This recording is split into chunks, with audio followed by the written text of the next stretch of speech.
ऐसे लोगों से है जो नफरत फैलाते हैं, जो संविधान के खिलाफ है। लेकिन स्वर्ण जाति के लोग भी जो मानवता को मानते हैं, सामाजिक न्याय को मानते हैं, जो न्याय के लिए हमारे साथ खड़े होने को तैयार है, हम उनका सम्मान करते हैं। हम चाहते हैं वो हमारे साथ इस लड़ाई में मिल के लड़े। हमें विरोध करना है तो अन्याय का करना है, हमें विरोध करना है तो विषमता का करना है, हमें विरोध करना है तो जातिवाद का करना है, हमें मानवता के साथ सबको एकजुट मिलकर लड़ना है। इन्हीं शब्दों के साथ मैं उम्मीद करता हूं कि सरकार को जल्दी घुटनों पे आना पड़ेगा, क्योंकि ये विरोध बिना सरकार की मदद के नहीं हो रहा है।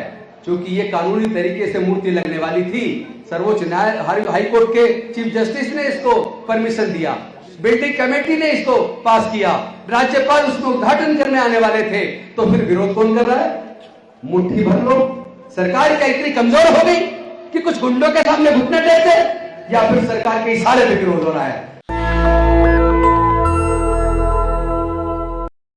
ये जो बाबा साहेब की ग्वालियर हाईकोर्ट में प्रतिमा के लगने का जो विरोध हुआ, नहीं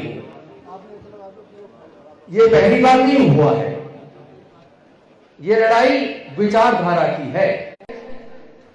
जो कभी नहीं चाहते कि अनुसूचित जाति, जनजाति, पिछड़े वर्गों में से कोई भी व्यक्ति ज्ञान अर्जित करे, कोई भी व्यक्ति काबिल बने, कोई भी व्यक्ति मजबूत बने, कोई भी व्यक्ति व्यापारी बने, कोई भी व्यक्ति धन संपत्ति का, हमारे वही लोग हैं जिन्होंने अपने गुरु के अपनी मेहनत से और लगन से तीर चलाने में ऐसा महारत हासिल किया कि पूरे दुनिया में कोई उसके मुकाबले का धनुर्धर नहीं था।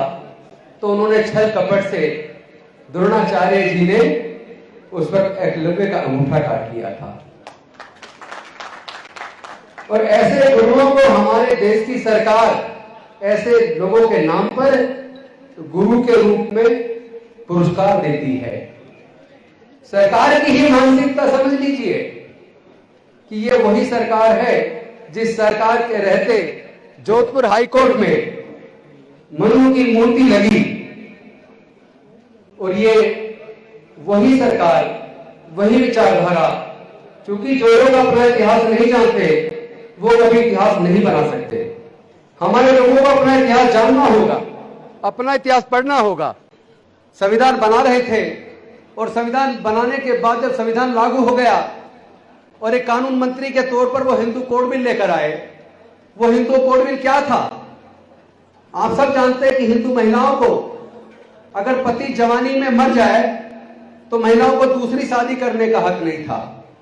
पति कितना ही जालिम और क्रूर हो, पत्नी को तलाक लेने का हक नहीं था। पति अगर पत्नी को और बच्चों को छोड़ दे तो पत्नी को गुजारा भत्ता लेने का हक नहीं था। और उसके खिलाफ महिलाओं को पति के मरने के बाद दूसरे शादी करने का हक, पति अगर छोड़ दे तो गुजारा भत्ता लेने का हक, पति अगर जालिम और क्रूर है, पत्नी को प्रताड़ित करता है तो तलाक लेने का हक, और अगर पत्नी को बच्चे नहीं होते तो बच्चे गोद लेने का हक। भारत की महिलाओं को यह हक दिलाने के लिए doctor Baba Saheb Ambedkar Hindu code bill लेकर आए, भारत के प्रथम कानून मंत्री के तौर पर। तो आपको याद करना चाहिए, ये वही विचारधारा वाले लोग जो आज डॉक्टर बाबा साहेब अम्बेडकर की प्रतिमा का ग्वालियर हाईकोर्ट में विरोध कर रहे हैं, उसी विचारधारा, उसी संघी मानसिकता, उसी आरएसएस के लोग, उसी जनसंघ के लोग, उन्होंने दोनों ने मिलकर हिंदू महासभा के कृपात्री महाराज को आगे करके डॉक्टर बाबा साहेब अम्बेडकर जी का विरोध करवाया था। और इन्हीं लोगों ने दिल्ली के रामलीला मैदान में डॉक्टर बाबा साहेब अम्बेडकर और पंडित जवाहरलाल नेहरू जी के पुतले जलाए थे। क्योंकि डॉक्टर बाबा साहेब अम्बेडकर और उस देश के, भारत के उस वक्त के प्रधानमंत्री जवाहरलाल नेहरू जी, वो लोग मिलकर भारत की महिलाओं को उनका हक अधिकार देना चाहते थे। तो वो विचारधारा हमेशा जो अन्याय का समर्थन करती है, जो जातिवाद, वर्ण व्यवस्था को बढ़ावा देती है, जो हमेशा से गरीबों के खिलाफ खड़ी होती है, किसानों के खिलाफ खड़ी होती है, वो विचारधारा आज भी कहीं ना कहीं मजबूती से सामाजिक न्याय का विरोध कर रही है। और सामाजिक न्याय का विरोध का मतलब समझिए, ये आप सबके लिए भी सीख की बात है चूंकि मध्य प्रदेश की अगर जाति की गणना होगी तो सामने आ जाएगा। यहां पर स्वर्ण जाति की जनसंख्या ज्यादा से ज्यादा 8% है। उसके बावजूद भी शासन सत्ता संसाधन सारे उनके कब्जे में है। तो कौन से कारण है? जो समतावादी विचारधारा को मजबूत करने वाले लोग हैं, चुनाव के टाइम पर आप उसको मजबूती देने की बजाय विषमतावादी ताकतों को मजबूती देते हैं, तो वो तो विरोध करेंगे। क्योंकि एक तरफ डॉक्टर बाबा साहेब अम्बेडकर ने जो समता, स्वतंत्रता, मधुरता और न्याय की बात करते हैं, और दूसरी तरफ मनुस्मृति वाली विचारधारा है जो वर्ण व्यवस्था को कायम रखना चाहती है। ये वही लोग हैं जो किसी की दाढ़ी नोचते हैं, टोपी उतरवाते हैं और जय श्री राम का नारा लगाने के लिए मजबूर करते हैं। ये वही लोग हैं जो जय भीम बोलने वाले अलीगढ़ के युवक को मार पिटाई करके जय श्री राम का नारा लगवाते हैं। पहले हम देखते थे गांव देहात के अंदर लोग आपस में राम राम करते थे या जय भीम करते थे, लेकिन ये जय श्री राम करने वाले कौन लोग हैं जो राम को भी बदनाम कर रहे हैं? ये लोग किसी आतंकवादी से कम नहीं है, ये लोग किसी देशद्रोही से कम नहीं है, क्योंकि ये संविधान का विरोध कर रहे हैं। ये संविधान का विरोध कर रहे हैं, संविधान बनाने वाले का विरोध कर रहे हैं, सामाजिक न्याय का विरोध कर रहे हैं। इसके खिलाफ तमाम समतावादी ताकतों को एकजुट होकर लड़ना होगा। सवाल केवल फोटो का नहीं है, स्टैचू का नहीं है।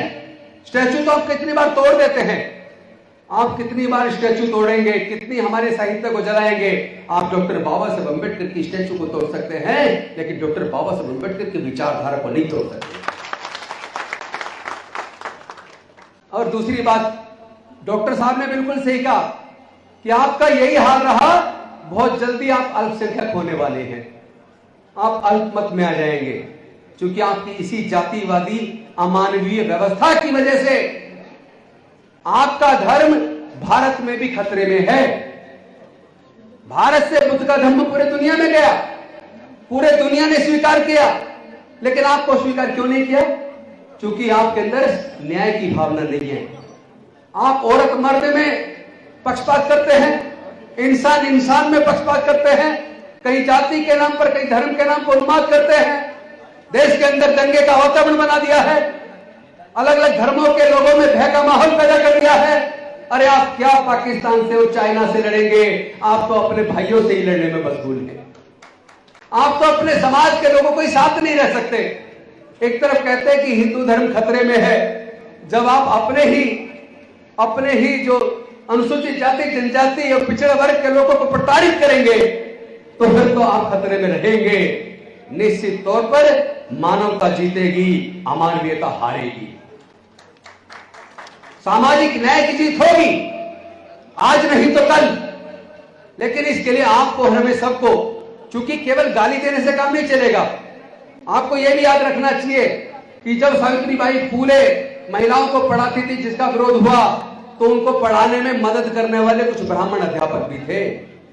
जब डॉक्टर बाबा साहेब अम्बेडकर ने जातिवादी मानसिकता वाली मनुस्मृति का दहन किया, तो मनुस्मृति दहन करने में डॉक्टर बाबा साहेब अम्बेडकर जी के साथ कुछ ब्राह्मण उनके दोस्त भी थे। तो हम सबको गाली ना दे, क्योंकि उससे तो आपस में नफरत बढ़ेगी। हमारी लड़ाई ऐसे लोगों से है जो नफरत फैलाते हैं, जो संविधान के खिलाफ है।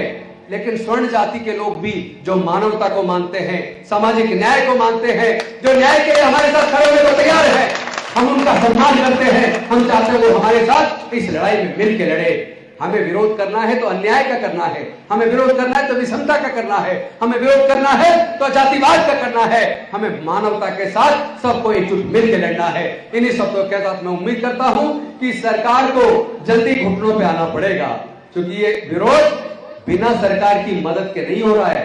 क्योंकि ये कानूनी तरीके से मूर्ति लगने वाली थी, सर्वोच्च न्यायालय हाई कोर्ट के चीफ जस्टिस ने इसको परमिशन दिया, बिल्डिंग कमेटी ने इसको पास किया, राज्यपाल उसमें उद्घाटन करने आने वाले थे, तो फिर विरोध कौन कर रहा है?